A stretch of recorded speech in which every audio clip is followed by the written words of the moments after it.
The Partially Examined Life depends on your support. To find out how to do that in ways that are cheap or even free, go to partiallyexaminedlife.com/support. This episode of Partially Examined Life is brought to you by St. John's College Graduate Institute, offering discussion-based master's degree programs for Western liberal arts or Eastern classics. Go to partiallyexaminedlife.com/SJCGI for more information.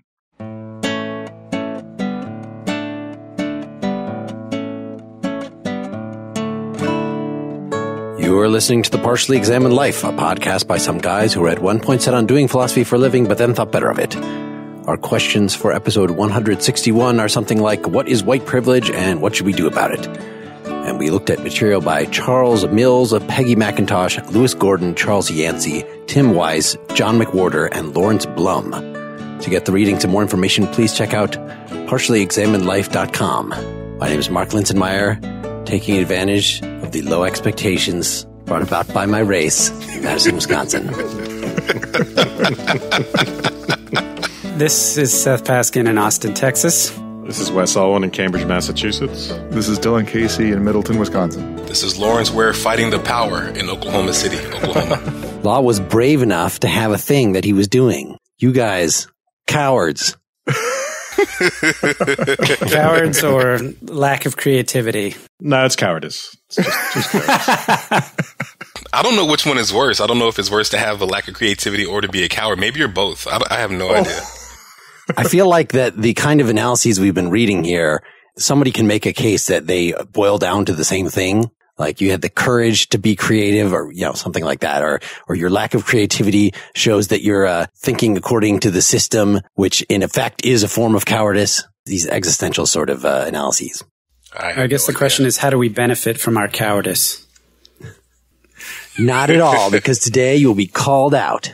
All right, let's do it. Yeah, so we had a bunch of readings here. First of all, why are we doing this? Partially because our last political episodes, we made a little offhand comment about really parroting Rorty, that this whole political correctness thing, and then bringing it to the modern age or the modern decade, since his book was 1998 or whatever, that people are analyzing the current election as in part lost because a huge portion of the electorate was offended by these cultural tropes that are going on. And we've never just actually stopped and tried to think about what these tropes are and read some of the material and read some of the articles by smart people being nitpicky about the material and seeing what actually makes up, what are we talking about when we say white privilege? Why you might want to say that it doesn't exist or something, or that of course it exists. It's an obvious fact, is because you don't have a common definition. You don't have a common understanding. So it seemed at least getting these things out would be helpful. And we have so many readings, I would guess that maybe our first half would be more, we read these kind of cultural things, like the Peggy McIntosh article that more or less invented the term from 1989. We've got these things that are part of the White Privilege 101 required readings. So we'll talk about those a little bit, but then we also have these academic articles, just as rigorous as anything else we've read for any episode. So I would think maybe our second half will focus more on the nitpicky stuff, but should we give some opening statements? What we're looking to get out of this, or what the issues we're coming in here with? Law, our guest, do you want to start? Returning for the fourth time. I think that's a record for our guests. Really? Is it Maybe really? not. Maybe Matt Teichman has more. Well, first, I'm just happy to be here. It's crazy that honestly, much of the success that I've kind of had in my career of late really kind of started with being on the Partially Examined Life. Actually, people reached out to me having listened to you guys and then inviting me out to come out and give talks about race and whatnot. And of course, my area of specialization is philosophy of race. So first, I want to say thank you guys for having me back on and allowing me to either break a record or tie a record or not make any kind of impact, whatever that is. But anyway. Got our cut? Did you bring our cut for your talks? Yeah, I got it. It's right here. So all you got to do is come here and get it. I'll find you in Stillwater. I bet you will. But the money won't be with me. But seriously, I think it's just an important topic to discuss. It is a contentious topic, particularly in light of our current political kind of climate. Every single semester, I teach a fall class about philosophy of race. I teach a spring class, and then I teach a summer class. And I haven't even told you guys, but starting in the fall of next year, I'll be the co-director of the Center for Africana Studies there at Oklahoma State University. This is a subject matter that we spend a lot of time thinking about, talking about, oftentimes the question is, well, what's the good of having these kinds of conversations? And I think that's something that we'll have to kind of dig into. What's the point of these kinds of conversations? Because for me, it's certainly not about white guilt or anything along those lines. And so the question then becomes, well, then what will be the good thing about this? But nevertheless, ultimately, I think that discussing white privilege, kind of being clear about what it is and both what it is not, helps us to understand about how to talk intelligently about this subject matter. Well, I found that I haven't really thought about it a whole lot, actually, except in the context of privilege itself. And then I have often reflected on my own, for myself, in a variety of ways, I guess both being a man and being white and a whole other bunch of areas where I find that I don't, maybe this is like to the point of some of the articles, that I don't think about that as being a defining characteristic. And I think thinking about the fact that I don't think about that very much is important. And the part about these articles that was particularly resonating to me was thinking about the whole issue of privilege, which to me, I guess I find myself consciously aware of the fact that I just feel very lucky and fortunate and privileged, but thinking about what obligations it has and what role it has, and also what is it also to be fortunate.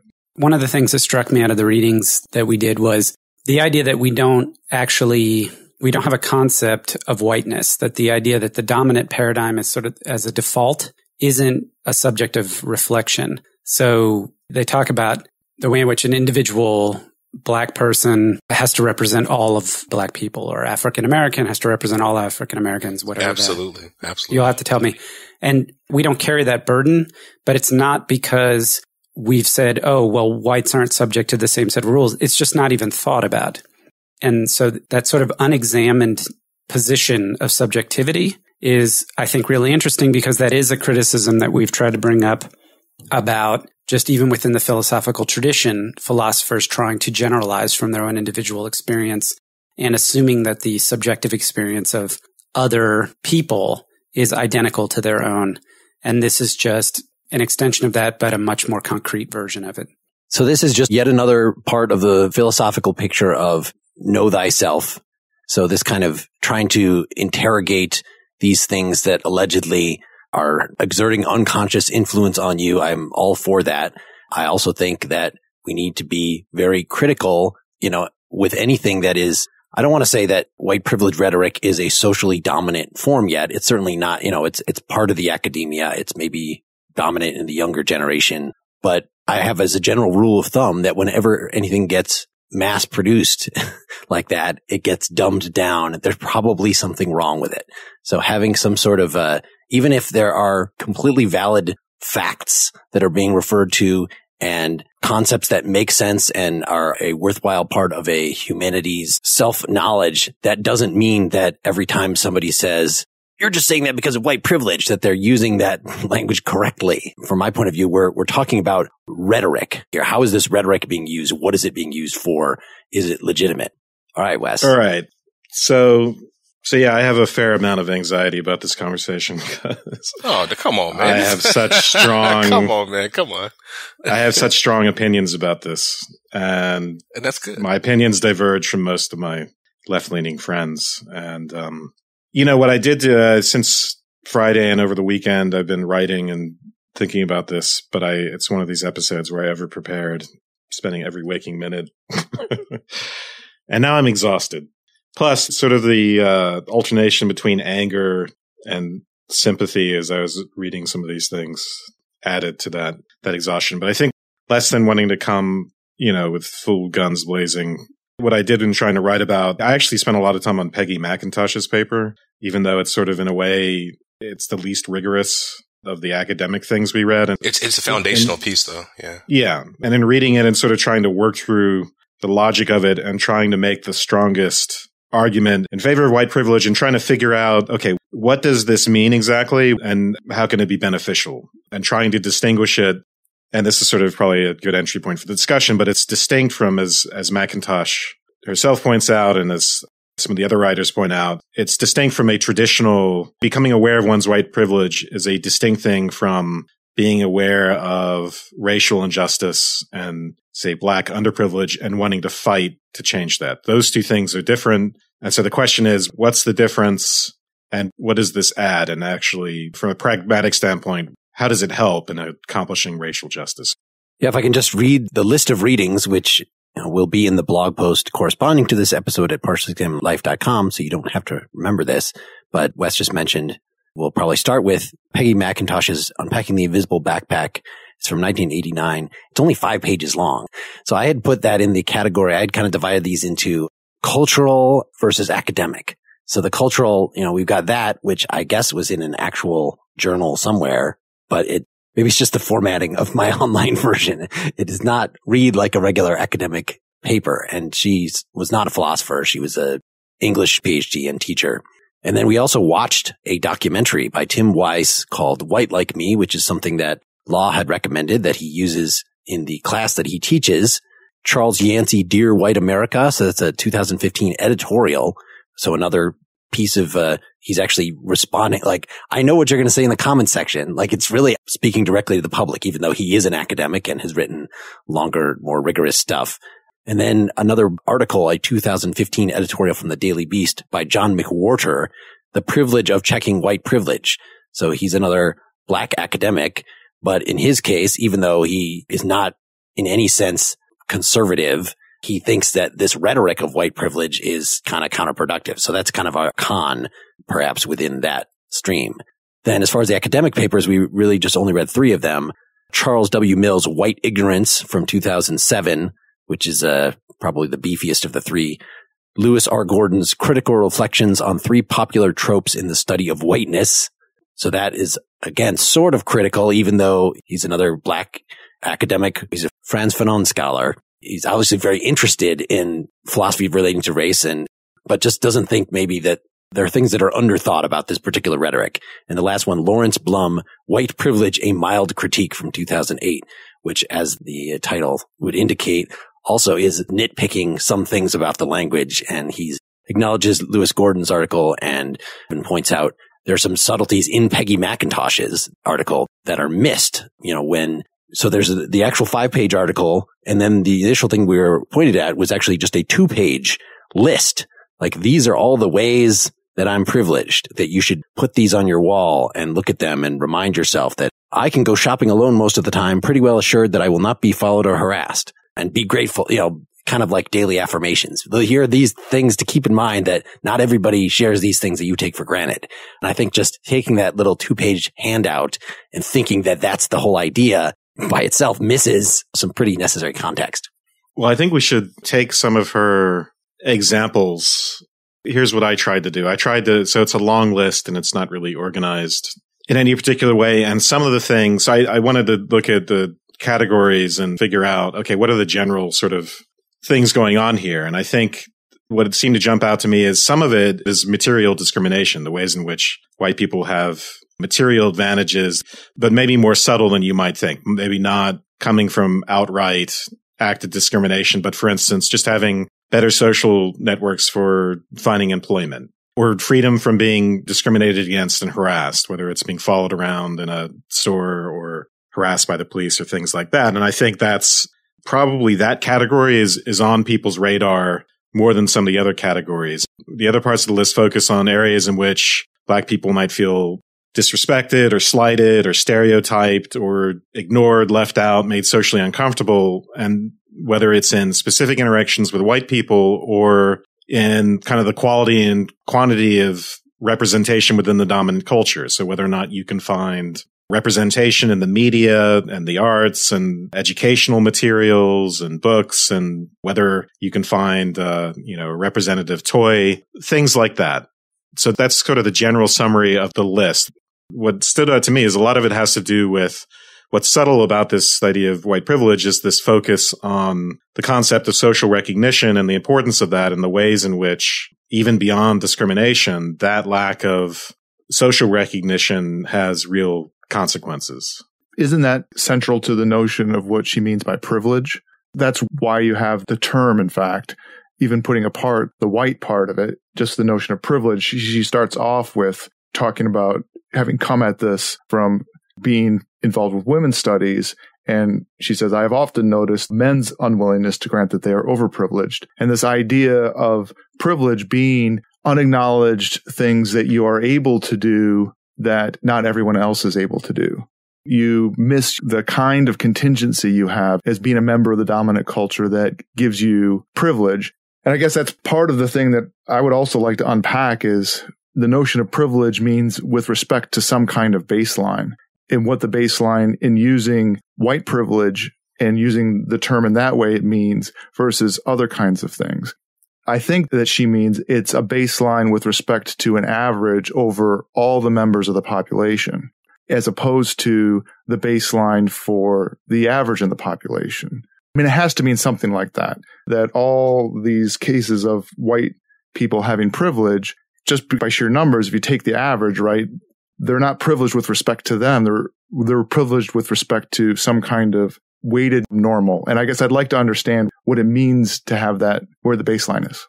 Well, do we agree that this is about, so I mean, just getting at this definition of white privilege, what I was throwing out there is the idea that what we're really focused on is social recognition, which is my way of summing up the idea of ways in which, Black people can feel slighted and so on. And the effect of that on the well-being of Black people. Do people agree with me, or that social recognition is what's at stake here? I'm trying to understand exactly what do you mean by social recognition. So if you can kind of deconstruct that for me a little bit. So some of the examples, I can, if I wish, arrange to be in the company of people of my race most of the time. So that's an example of, if you think about having to be basically a minority all the time and the discomfort that causes, that's an example of minority status leading to a kind of potential social discomfort. So for instance, I can be pretty sure my neighbors in such a location will be neutral or pleasant to me. That's actually a focus on a specific negative interaction with someone. Really, I divide that up into two categories. There's cases of representation. How are Black people represented in the media and so on? So that pretty clearly is obviously about social recognition in the sense that it's concerned with how does society as a whole look at Black people? What is that gaze, let's say? What is the narrative there? What is the story? And how does that affect the self-confidence and self-esteem of Black people or the sense of identity and so on? Because I presume that's the way this sort of thing would work, right? It's invisible to white people because it's just sort of the water that they swim in. It's transparent and they're used to it. But the constant sort of kind of validating environment around them, which is their representation in the media and pleasant interactions with people, not having to worry about someone being suspicious that you're a criminal when you're in a store and all that stuff. So that's about social recognition in the sense of public consciousness of whiteness versus public consciousness of Blackness. And then the question is how those things affect individuals, which seems to me the mechanism would have to be through self-confidence, self-esteem, other factors similar to that. Am I wrong about that? I think you're absolutely right. There's a lot here to kind of get into. And I do want to be intentional about saying that it's not necessarily just about Black and white, but of course it's just about the notion of just people of color in general. So of course we're including people who are Asian, people who are Hispanic, because that's an ethnicity and not necessarily a race.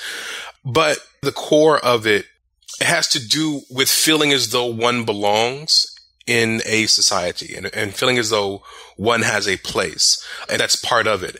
And so much of what resonates with students oftentimes is that here you have an article that kind of discusses the ways in which there are a group of people who are considered to be the default in a particular culture. And what does that mean for people of color who are just by their very existence kind of marginalized? And that's usually what gets us going, because what we're discussing here, this Peggy McIntosh piece, that's a week one kind of reading because it's a kind of a foundational reading. And also, too, it's very understandable. It's short. It's a nice introduction.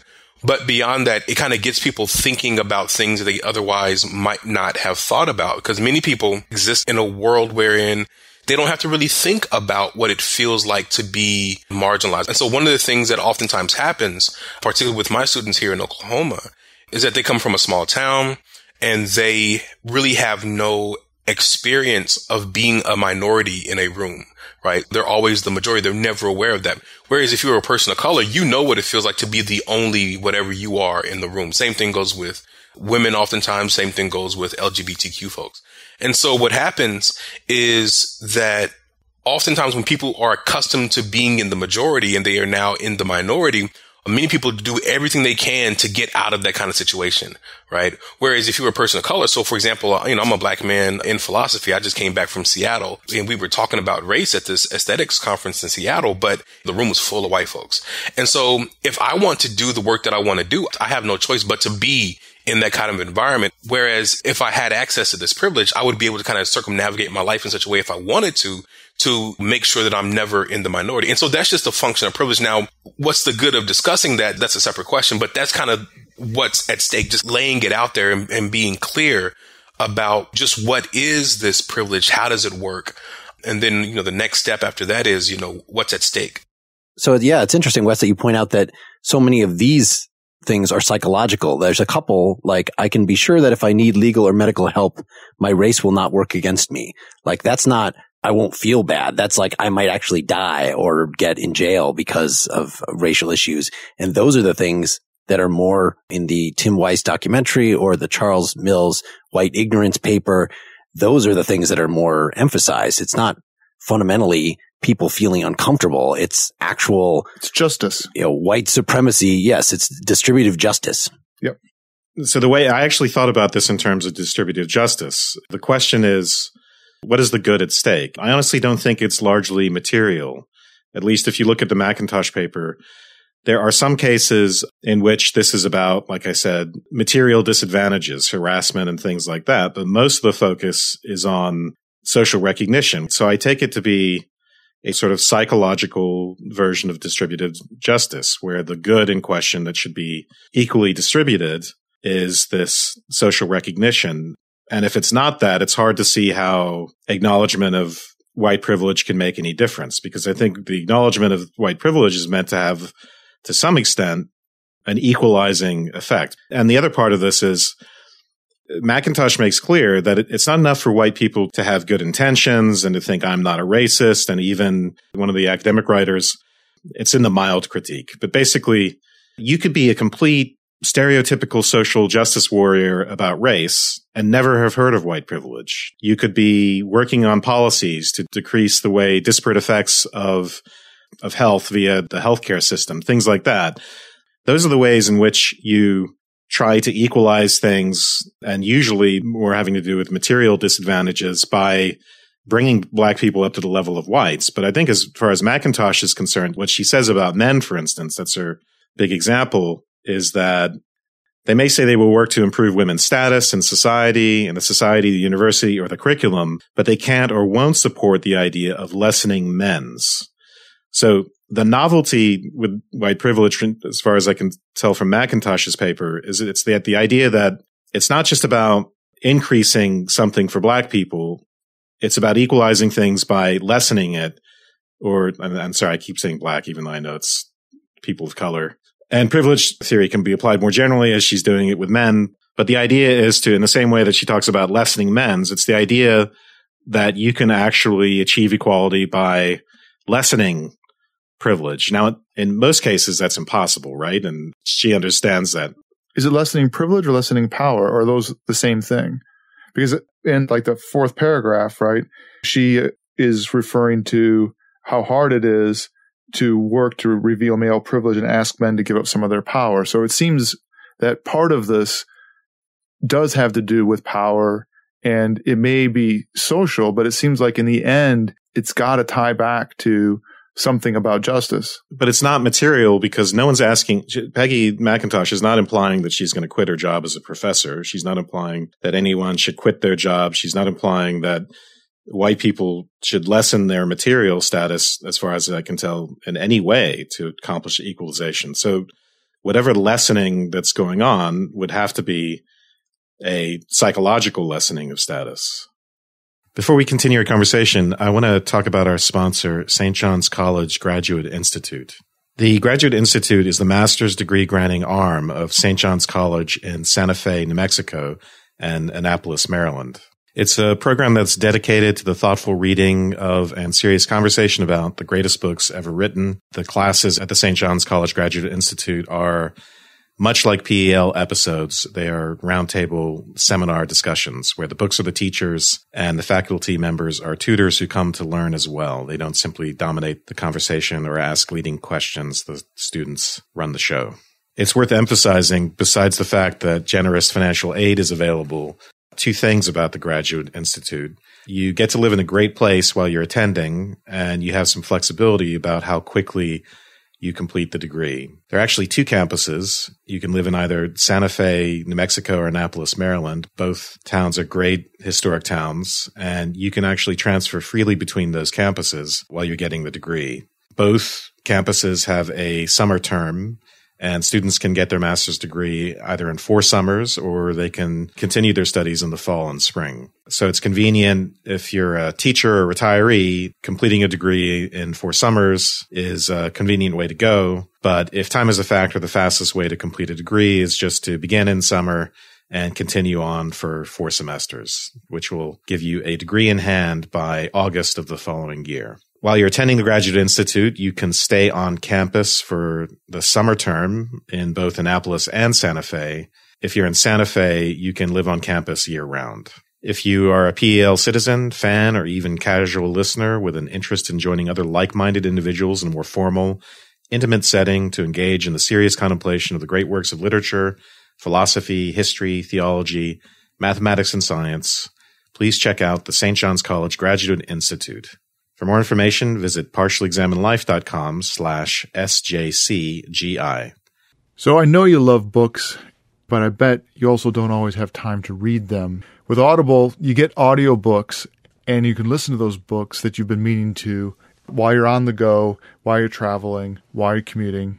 They have a free app. It works on your iPhone, your iPad, Android, Windows Phone. You can also download it and use it on the Kindle Fire and over 500 different MP3 players.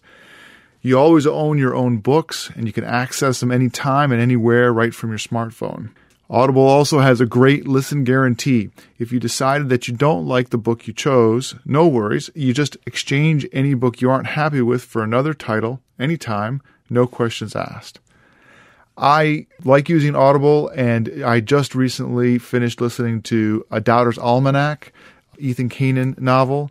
It's exactly the kind of thing that I like to download onto my phone and then have available while I'm traveling. So if I'm in a delay or I'm on the airplane, just going from here to there, it's a perfect way for me to sit and listen, get engaged with new ideas, and get absorbed in a story. It really makes that time go by quick. You can't make more time, but you can make the most of it. Turn your travel into something more with a free trial from Audible. Go to audible.com/PEL to start now. We all need to take better care of ourselves, and taking care of our mental health is no exception. That's why today's sponsor, Talkspace, the online therapy company, makes it easy to connect with an experienced, licensed therapist, handpicked just for you for as little as $32 a week. Using Talkspace, you can send your therapist text, audio, and video messaging whenever you want, or even do a live video chat. Do you want to vent about your work and family, or talk through something that's been on your mind? No problem. Your therapist is ready to help. To sign up or learn more, go to Talkspace.com/examined. And as a special offer for our listeners, you can use the coupon code EXAMINED to get $30 off your first month and show your support for this podcast. That's Talkspace.com/examined, offer code EXAMINED. Talkspace, therapy for how we live today. All right, let's get back to it. Peggy McIntosh's project, what she's doing here, she just simply wants to say this exists, right? I mean, I think that's all that she's up to here, right? She just wants to say this is a thing that exists that many people may not have been aware of. For her to be writing this back in 88, I mean, the reason why we still teach it is because it was one of the first pieces that takes this thing called white privilege kind of seriously and looks for examples, even though many of these examples are dated. It looks for examples for where these things kind of play themselves out. Now, when you move from just this is what white privilege is on a kind of a micro level, and you then begin to go to where Tim Wise did in the documentary, where he begins to start talking about the way in which privilege functions on an institutional level, right? Then you begin to see some of the material kind of ramifications of this thing, where you begin to see how these kinds of privileges can lead to individuals not being hired, or these kinds of things can lead to individuals being racially profiled as it relates to police forces and whatnot. And so that's where it becomes a little bit more of a macro kind of examination of how this has implications systemically. But what she's up to is just quite simply just saying this is a thing that exists. And then many people have taken her work and kind of run with it and begin to kind of apply the insights that she had on the very small scale into larger implications about how these things impact people on a day-to-day basis. And even further, I think it's important to kind of put this within the context of history, because we can't talk about this. We can't talk about race, period, ahistorically. So going back to our very first discussion many years ago with Cornel West, where he talked about white normativity, and he did a genealogy of white supremacy, I think is what he called it, genealogy of white norm. It was something like that. Genealogy of racism, I think is what he called it. And when you place within the context of history, you begin to see how this white privilege, through a historical lens, has provided opportunities for a group of individuals that still have ramifications today. And so it is white privilege that allowed for there to be Jim Crow laws, and certain individuals are not allowed to own homes in certain areas because of redlining and things of that nature. There's a lot of implications about what should be done and what shouldn't. So, for instance, she says, I did not see myself as a racist because I was taught to recognize racism only in individual acts of meanness by members of my group, never in invisible systems conferring unsought racial dominance on my group from birth. And then she says, disapproving of the systems won't be enough to change them. I was taught to think that racism could end if white individuals changed their attitudes. So this isn't really just about white people changing their attitudes or about individual acts of kindness or individual acts of fighting for, let's say, policies that benefit Black people. It has to be something more, because otherwise there's really no innovation, and it's hard to see how there's a mechanism where acknowledging white privilege is any different than just saying, well, Black people are underprivileged and we need to change that. We need to do that with policies and with this and that. Well, so even in this paper, she distinguishes between unearned advantage privileges and conferred dominance privileges. So just the fact that the waiter serves the white people earlier in Denny's or wherever that happens. Y'all still going to Denny's? Famously Denny's. That's why I use that. It would be an unearned advantage. It doesn't mean that the white customers then get dominance over the Black customers because of that. Yeah, this is like a social distributive justice. The thing that's to be distributed, the good that we're worrying about, is a social good that has to do with being made confident, uncomfortable, and alienated, and so on. It's the things that validate us versus the things that don't validate us. That seems to me to be the fundamental issue. And those things are ultimately related in subtle ways to material advantages as well. But I think the direct focus here is psychological. I mean, I guess I disagree with Wes's assessment that they're predominantly psychological. One of the things, where I thought you were leading us, Mark, was to the Blum essay where at first I thought he was making some typically unhelpful analytic distinctions. For the purposes of this article, I will register Gordon's legitimate linguistic complaint, but will continue to use the word privilege because of its pervasiveness and familiarity within the literature. Within McIntosh's category of privileges worth having, there still seem to be some important distinctions to be made. The first is between spared injustice privileges and unjust enrichment privileges. So I read this first, and I had read the shorter 2-page version of the backpack, but she is very clear about this. So I felt like Blum, if Mark had just kept reading, we might at least start distinguishing between positive advantages, which we can work to spread, and negative types of advantages, which, unless rejected, will always reinforce our present hierarchies. For example, the feeling that one belongs within the human circle should not be seen as a privilege of the few. Ideally, it is an unearned advantage and not conferred dominance. The expectation that neighbors will be decent to you or that your race will not count against you in court should be the norm in a just society. Others, like the privilege to ignore less powerful people, distort the humanity of the holders as well as ignored groups. It doesn't seem to be psychological to say that if the basis of a just society is that, for example, somebody can reasonably expect to be judged by a jury of their peers, and we should have the expectation that the peers would not judge you based on the identical actions by identical people, and the only difference being their race, that the race would factor against them. So I agree there's some of that, but if you go down this list, of 26 things in the original and then a longer list in the other handout. I can turn on the television or open the front page of the paper and see people of my race widely represented. Almost every one of those things is like that. There are a few mentions of things involving material advantages. I do see what you're saying there. The way she articulates these is all about the psychological disposition of other people. And I think that's real and important, by the way. I think it's something that shouldn't be ignored. I agree, but I think she's highlighting symptoms here. The articulation of how her experience of the as is. So as Law said, this is kind of like it's a recognition, it's a state of the as is. It's not intended to be a call to action or a scholastic piece. But the idea that she articulates these things in terms of her own experience makes sense from the context of the paper, but that doesn't mean that the underlying issues are purely psychological. Well, and some of the like the Lewis Gordon article, which is reflecting on the way white privilege is used in the literature. And this is from 2004. So there's been a lot of literature since this McIntosh article. He says, this is the second page of the article, I think, 175. The case he's interested in is where the individual does not want the privilege, is disgusted by the privilege, and might find him or herself in a struggle against it. Such an individual sees himself or herself as living a mundane life in which notions of privilege fall sway to notions of human fragility. What he or she looks for in life are things that it would seem unimaginable for other people to reject. Safety, food, clothing, and shelter. Education through which each generation can achieve its potential. Positive aesthetic imagery to transform spaces into places, dwelling into homes, a positive sense of self, and meeting another human being with whom to build and share these features that mark the transformation of a human world into a humane one. So that's his take on what's typically accused. Hey, you're enjoying your white privilege.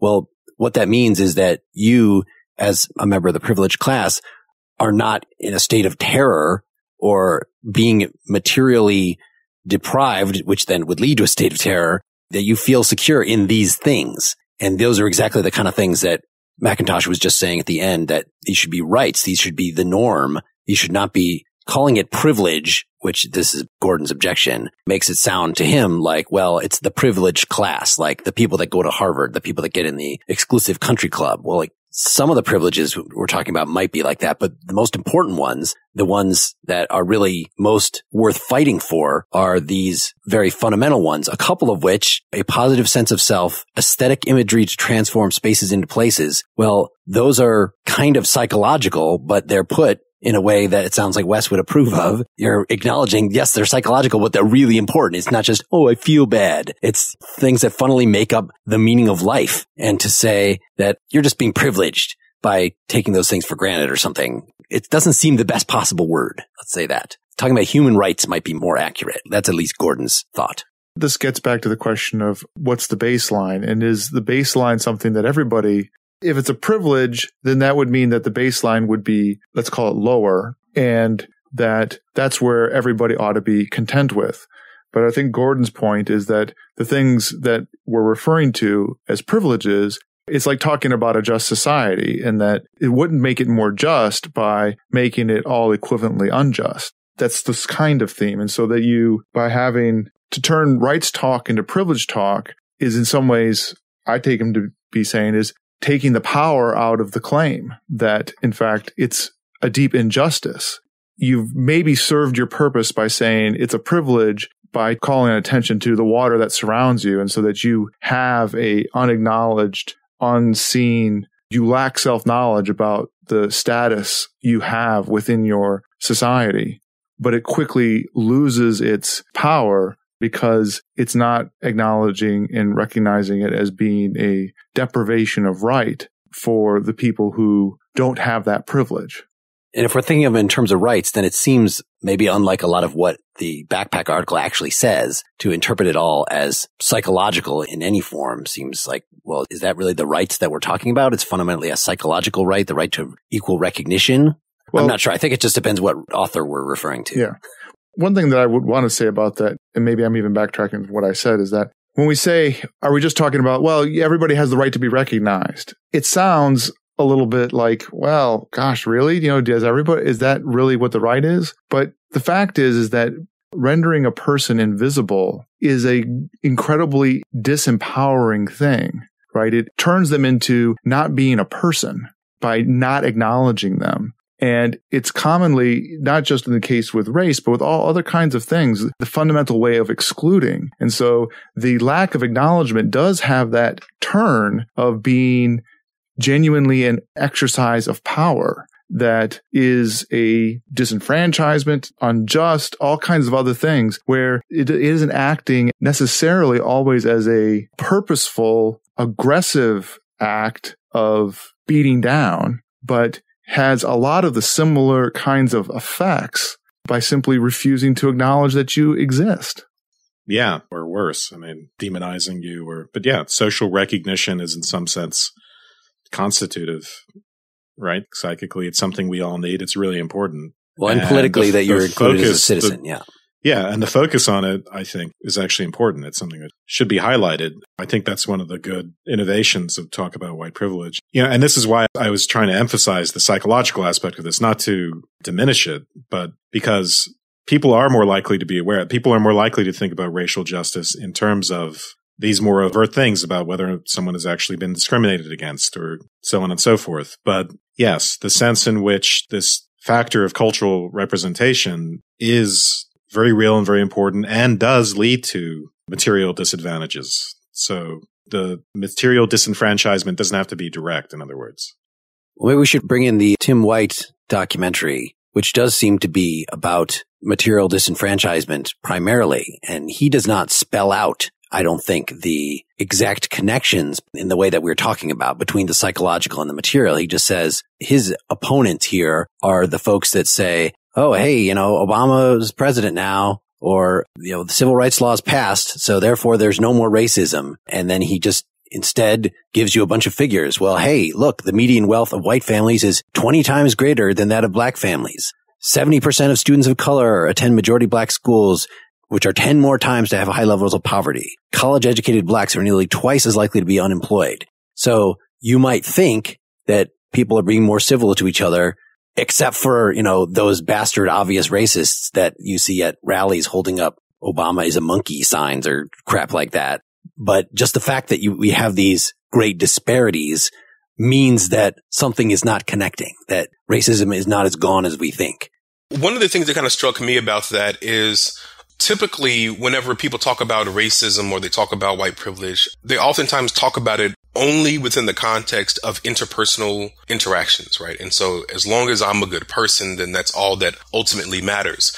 And what I think that documentary does a pretty good job of doing, although I do have some criticisms, but I think it does a pretty good job of pointing out the institutional side of it. And it points out the ways in which these things have historical precedents. These things go back to really even before the founding of the country, but certainly to the founding of the country, right? And these are things that are kind of embedded and woven into the very fabric of this country. And so it begins to shift it away from, hey, just be a nice person, into, okay, now what do we do to try to make a more just society? And I think that one of the things that I continue to wrestle with is that for many people today, in order for something to be considered racially problematic, it has to rise all the way to the very high bar of overt racism. Like, so someone has to use a racial epithet, or someone has to do something that is just completely overtly racist in order for it to qualify as being racially problematic. And what he shows us, or he attempts to show us, is that things like covert racism, where you're operating according to a racist idea, but just not saying it, but you're still operating according to it. And so that'll impact your hiring practices, and they'll impact the school that you attend, and they'll impact who you invite over your homes and things of that nature. How that has an impact as well. A very real material impact beyond just people of color not seeing themselves represented in culture or not being able to get decent band-aids or whatever, but rather it actually has an impact in hiring decisions and firing decisions and being pulled over by the police and things along those lines. I think it does a pretty good job of kind of getting us thinking along those lines, although, as I said, I do have a few criticisms. Wasn't one of the more surprising statistics pulled out was that when applying for jobs, people that have marked, yes, I've committed a crime, are more likely to be called back for an interview than black applicants. Yeah. And there's been a number of studies that have come out that shows that if you are a black person and you've gotten higher education, that you are just as likely to be called back for an interview or hired as a white person with a high school diploma. I mean, that's a real material kind of impact upon these kinds of things. Particularly if you have an ethnic sounding name, it gets even worse there. like a Lawrence Ware, they think, oh, that's the law. It's all good. But, if my name was like, Lawrence Mfufu or something, I wouldn't get that call back. Well, so how did this documentary connect up to the white privilege discussion for you? I mean, that's definitely the way he puts it, that I didn't realize that I had this white privilege. And so he goes around specifically talking. He's a guy who tours universities, talking about white privilege and kind of being one of those white privilege 101 educators of young people across the country. Yeah, maybe this gets us back to the question of what does it mean to acknowledge one's white privilege? Why would that have any efficacy? And how does it differ from simply saying, yeah, hey, people of color suffer from all these disadvantages and we should help fix that? That documentary it seemed more generic to me than the question specifically. I mean, even though he talks about white privilege, the question is, what is the point of having white people become aware of their privilege? What is the mechanism there? How does that actually improve things? What does checking one's privilege mean? Obviously, you can't do all these systemic things. In a way, it's beyond one's control. So what does the checking actually entail? I don't want to derail from the question you've asked by asking a more general one, but is it a version of what does it mean to ask about the context of anything but a particularly poignant and potent example? Or is it different in kind than A, the question of self-knowledge, and B, the question of context, the kind of embeddedness that Law was talking about? That one version of that embeddedness is understanding the cultural context that you're in and the forces that those have and your relative role and participation are the gives and takes of that in your life and being cognizant of it. That kind of contextual embeddedness. Is it the same as that kind of thing in a poignant example, or is it different than that? Well, I thought that's what Charles Mills, that's kind of was his thesis, is that his article, again, is called White Ignorance, and that he gives this whole thing about we need a social epistemology, which basically, like you're saying, is acknowledging the contextual place from which we come and saying that given where you are in society, you are going to systematically, in the nature of not just human psychology, but more in sociology, in the way that histories get passed on, the way that stories get told, what gets a monument built out of it, who gets in the history books, that all these things give rise to an inability to recognize certain facts. So a lot of the kind of things Tim Weiss is bringing up in his documentary are examples of that. The documentary shows people complaining about like, oh, all these scholarships that are given to just minorities. Why aren't there scholarships given to just white people if there's scholarships? And he points out that no, actually the percentage, it's like 0.25%, 0.25% are scholarships set aside for people of color. All the rest of them are open to white people, and mostly white people get them. So that's the kind of fact that he thinks that somebody who is predisposed to racism is going to find it hard to believe, is going to want to dispute, is not going to take the time to learn facts like that. Those are just going to be invisible things. And so that is the reason for acknowledging your white privilege, is to open you up really to be more objective and open to empirical fact. I don't think so. I mean, I think in the context of that documentary, yes, but because there has to be something innovative about this, right? There has to be something interesting about talking about white privilege as just opposed to black disadvantage. Why do you look at it through one lens and not the other? And so Bloom has a very interesting example, and this is on, page 318. For example, the second question forces one to look at the concrete structures that produce disparities and to ask what can be done about them. As suggested earlier, these structures are not the same in every domain of social existence. Suppose a white student is interested in the area of medicine and wishes to engage with the issue of healthcare disparities. Then an activity that might both contribute in a meaningful way to improving the situation of Latinos and blacks in the USA and be personally meaningful to the student would be to join a group that is researching and documenting healthcare disparities in one very specific area, say diabetes care, or it might involve trying to find a project or group that is attempting to educate healthcare providers about the ways that they generally, unknowingly and unintentionally, shortchange their Black and Latino patients. Notice, however, that the student in question could engage in such projects without ever coming to grips with or even focusing on her own white privilege. She could engage in research and activism concerning a particular disparity and be driven by a commitment to racial justice. So I'm trying to get at the subtlety of this. This isn't just about, so the girl in this example is completely cognizant of the disparities, the racial disparities, and the injustice of that, and is trying to change it. That's a completely different thing than her coming to grips with her own white privilege. What is the point of convincing her that she in particular is privileged and needs to come to terms with that? That's something that I think about quite frequently, because one thing that I'm not interested in doing is wanting a person to feel guilty just for the sake of feeling guilty. And I will admit that many individuals do use white guilt almost as a weapon. They weaponize it, right? And so anything that a person might say, they kind of try to discount it and just say, well, you're just speaking from a place of privilege. However, I do think that there is value in seeing that privilege and perhaps seeing how that privilege might lead one to make morally problematic choices. So, for example, full disclosure, George Yancey is something of a mentor for me, who's a philosopher of race. He's now down in Emory now. Anytime he gives a talk, one of the things he always talks about is how he says, I am a sexist, but I'm a recovering sexist, or I'm a recovering patriarchal person or something like that, right?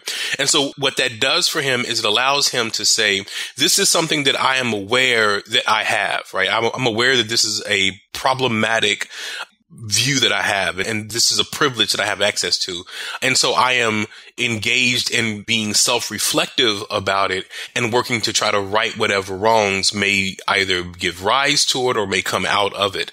And so I think that part of why examining privilege, on the one hand, as a philosopher, I'm just interested in the fully examined life, right? And so being intellectually curious and being aware of just the way in which these things work and the forces that surround us that give rise to things like privilege and the way in which they kind of work in the world. But on the other side of that, I do think that there is value in a person being aware of that privilege and perhaps using that privilege in a way that brings about more justice and being reflective and for the sake of educating other individuals about that privilege. So I do think that there's some value there, but I do understand his point that a person can be engaged in the work of trying to make a more just society without ever having to confront that. Although I do wonder if being aware of that privilege allows a person to have more insight into how to fight against these things and learning how to build a more just society. I just wonder if that helps some. In fact, I'm pretty confident it probably does. So I think the most direct thing, and this is maybe a low bar for us white people to meet, is don't be a social Darwinist asshole. Don't say, oh, if there's that great of disparity, well, they must not have a good work ethic or something. Don't do that, at least. You're going to trip over that bar, Mark? Well, he better not trip over that bar. No, but what's funny is that today in class, I had my students do some group work for the past week where they I gave them things that I wanted them to kind of research. And so they were talking about things like housing equity, and they were talking about things like education, and they were talking about racial profiling. And one of the fundamental questions that I asked them is, does racial profiling even exist? And so today, one of my groups presented about poverty. And so the question that I asked them point blank, I said, okay, if I'm looking at these numbers and I'm looking only at them through an ahistorical lens, I don't take into account history, I don't take into account anything. What these numbers tell me is that these group of people who are impoverished are just lazy. Is that what's happening? Right? And so I'm challenging them to think about this in a larger scale. And I know that philosophically, we understand that philosophy is not history, but I think with this kind of subject matter, it's important to have the concept of history in the back of our minds as we're talking about this. And so the reason why I asked that question is to get them to kind of think about the ways in which we got to the numbers where we are, as opposed to just simply looking at the numbers through a snapshot and just completely trying to come to some kind of ad hoc conclusion based solely upon the end numbers. We have to take into consideration educational access, and that has a function of privilege. We have to take into consideration legacies of redlining, and that has a function of privilege. We have to take into consideration economic opportunity, and that has a function of privilege. You know, these are all real material kind of functions. And so I think that low bar that you're talking about, man, I mean, I think that's a joke, kind of, but it's kind of true. I mean, how many people do we know who look at those raw numbers and just like, yo, they're lazy or they have a predisposition towards criminality? Many people really think that stuff, man, especially in Oklahoma. I don't know what they're doing up in Wisconsin now. Although I did see watching. It's a little bit different in Wisconsin, but well, you know who we voted for. Hey. All right. Well, that's great that we got some of the readings out. We got even some of the initial criticisms out. In our second half next week, we're going to talk more about, is this guilt, and more about social epistemology and the theoretical apparatus that might drive one to believe in white ignorance of the kind of thing Mills talks about, and much more. So I hope you come back, or hey, get the citizen version right now. And just so you know, we actually give away some scholarship versions of this. So this is not just for the privilege. If you're too poor to afford a citizenship, although really you don't have $5, you're on some sort of electronic device. I bet you have $5. In any case, if you don't want to do that, you can always reach out to us. Email us at pel@partiallyexaminedlife.com. And once a month or so, we'll give a free citizenship to somebody, to a deserving. And if you say that you're a criminal, then we're more likely. No, there's no bias involved. It's the internet. We don't know who you are. You could use a fake name. Or maybe we know who you are because it is the internet. All right. See you next time. Today's show is sponsored by Talkspace, the online therapy company that believes that therapy should be affordable, confidential, and convenient. A Talkspace therapist can help put you on the path to a happier life. For a special offer to our listeners, visit Talkspace.com/examined. Again, that's Talkspace.com/examined.